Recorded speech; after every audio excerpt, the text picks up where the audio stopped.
আসসালামু আলাইকুম। গর্ভাবস্থার 20তম সপ্তাহে আপনার গর্ভের শিশুর ওজন প্রায় 300 গ্রাম। এর মধ্যে সে প্রায় 25.5 সেন্টিমিটার থেকে প্রায় 26 সেন্টিমিটারের কাছাকাছি লম্বা হয়ে গিয়েছে। এবং এটিকে আমরা প্রায় একটি শসার সমান দৈর্ঘ্য বিশিষ্ট ধরতে পারি। দৈর্ঘ্যের এই হিসাবটা শিশুর মাথা থেকে পায়ের গোড়ালি পর্যন্ত আমরা সাধারণত বলে থাকি। এতদিন পর্যন্ত শিশুর মাথা থেকে নিতম্ব পর্যন্ত দৈর্ঘ্য কিন্তু মাপা হতো, কেননা তখন তার পা দুইটি কুঁকড়ে থাকতো, ফলে পায়ের গোড়ালি পর্যন্ত দৈর্ঘ্য মাপা সম্ভব হতো না। তবে এখন মাথা থেকে পায়ের গোড়ালি পর্যন্ত মাপা যায়। তো এই অবস্থায় শিশুর ত্বকের নিচের চর্বির স্তর তৈরি হয়নি, তাই তার ত্বক অনেকটাই পাতলা। এরই মধ্যে আপনার শিশুর পুরো শরীর জুড়ে পাতলা ও তুলতুলে লোমের আবরণ তৈরি হয়েছে। শিশুর ত্বক এখন একটি সাদা আবরণে ঢাকা রয়েছে। এই সময় আপনার শিশুর ত্বক এক ধরনের সাদা তেলতেলে পিচ্ছিল আবরণে ঢাকা থাকে। ভার্নিক্স নামের এই আবরণটি ছোট্ট শিশুর নাজুক ত্বককে সুরক্ষিত করে। না হলে হয়তো গর্ভের ভেতরে অ্যামিউনেটিক তরলের সংস্পর্শে আসার কারণে শিশুর ত্বক শুষ্ক ও খসখসে হয়ে যেত। এছাড়া এই আবরণটি পিচ্ছিল হওয়ার কারণে এটি পরবর্তীতে প্রসবের সময় শিশুকে সহজে বের হয়ে আসতে কিন্তু সাহায্য করে। শিশুর গায়ের নরম তুলতুলে লোম এই পিচ্ছিল আবরণ ধরে রাখতে সাহায্য করে। তো শিশুর আঙুলের ছাপ কিন্তু এই সপ্তাহেই বসেছে। স্বাক্ষর হিসেবে আঙুলের ছাপ ব্যবহার করা হয়, কারণ এক একজনের আঙুলের ছাপ কিন্তু এক এক রকম হয়। ছোট শিশুর হাত পায়ের আঙুলে এখন কিন্তু স্থায়ীভাবে ছাপ বসে গিয়েছে। তো এই সপ্তাহে মায়ের শরীর কেমন থাকে আসলে? তো মায়ের শরীর এই সপ্তাহে গত সপ্তাহের মতোই তার শারীরিক কন্ডিশনটি থাকতে পারে। এই সপ্তাহ পার হলে গর্ভাবস্থার অর্ধেকটা সময় পার হয়ে যাবে। তো আমরা সাজেশন দিয়ে থাকি বা সাজেস্ট করে থাকি স্বাস্থ্যকর নাস্তা হিসেবে বাদাম খাওয়ার জন্য, যেমন প্রোটিন ও স্বাস্থ্যকর ফ্যাটের ভালো উৎস কিন্তু বাদাম। নিয়মিত বাদাম খাওয়ার সাথে হার্টের রোগ হওয়ার ঝুঁকি কমার সম্ভাবনা কিন্তু পাওয়া গেছে। তাই মাঝে মধ্যে হালকা নাস্তা হিসেবে ছোট এক মুঠো বাদাম আপনি খেতে পারেন। এছাড়াও চীনা বাদাম, আমন্ড, কাঠবাদাম, ওয়ালনাট, কাজু বাদাম ইত্যাদিও কিন্তু আপনি খেতে পারেন।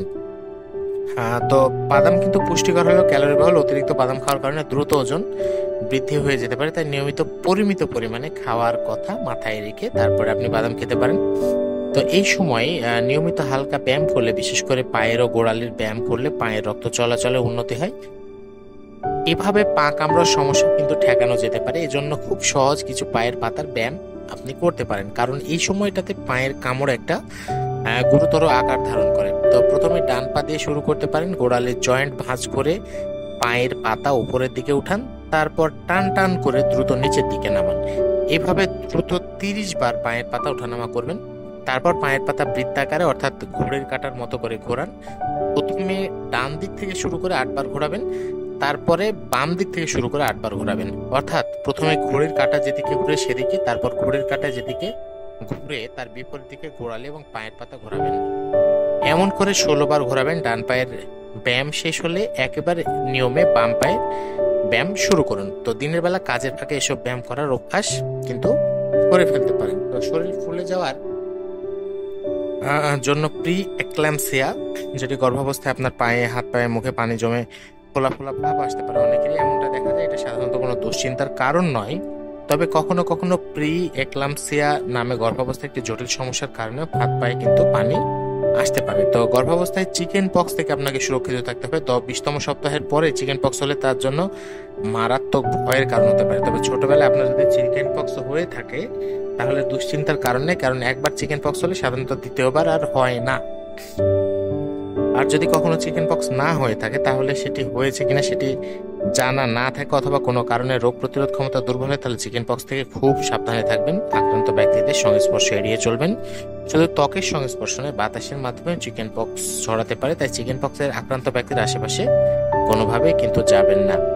এছাড়া অন্যান্য লক্ষণের মধ্যে যেসব সমস্যা দেখা দিতে পারে, গত সপ্তাহের মতো আপনার ক্লান্তি, ঘুমের সমস্যা হয়, অনেকে ঘুম আসতে চায় না, স্ট্রেচ মার্ক হয় ত্বকে অর্থাৎ ফাটা দাগ হয়, দাঁতের মাড়ি ফুলে যায়, মাড়ি থেকে রক্ত পড়ে অনেকের, পেটের আকার বাড়ার সাথে সাথে পেটের চারপাশে ব্যথা অনুভূত হয়, মাথা ব্যথা হতে পারে, নাক থেকে রক্ত পড়তে পারে, পেট ফাঁপা লাগতে পারে অর্থাৎ কোষ্ঠকাঠিন্য বা অ্যাসিডিটি, গ্যাস্ট্রিকের যে সমস্যাগুলো দেখা দেয় সেগুলো হতে পারে, স্তনে ব্যথা হতে পারে, বেশি গরম লাগতে পারে, মাথা ঘোরানো, প্রস্রাবের রাস্তা ইনফেকশন, যোনিপথ ইনফেকশন হওয়ার কারণে অনেক সময় হচ্ছে প্রস্রাবের রংটা চেঞ্জ হয়ে যায়, প্রস্রাবের রাস্তায় জ্বলাপোড়া করতে পারে, যোনিপথে জ্বালাপোড়া ব্যথা হতে পারে, মুখে মেস্তার মতো বাদামি ছোপ দাগ পড়তে পারে, তৈলাক্ত ত্বক, ত্বকে দাগ পড়তে পারে, চুল ঘন ঘন মানে ঘন ঝলমলে হতে পারে। এছাড়াও বমি বমি ভাবটি আসতে পারে, অদ্ভুত খাওয়ার ইচ্ছা হতে পারে, তীব্র ঘ্রাণ শক্তি, ঘন ঘন মেজাজ বদলানো বা মুড সুইং, সাদা স্রাবের পরিমাণ বেড়ে যায়, যোনিপথ দিয়ে হালকা রক্তপাত হতে পারে। তবে আমি গতবারের মতো এবারও বলবো যে যোনিপথ দিয়ে যদি কোনো রক্তপাত হয়ে থাকে তাহলে অবশ্যই আপনি দেরি না করে দ্রুত একজন ডাক্তারের পরামর্শ নিতে পারেন।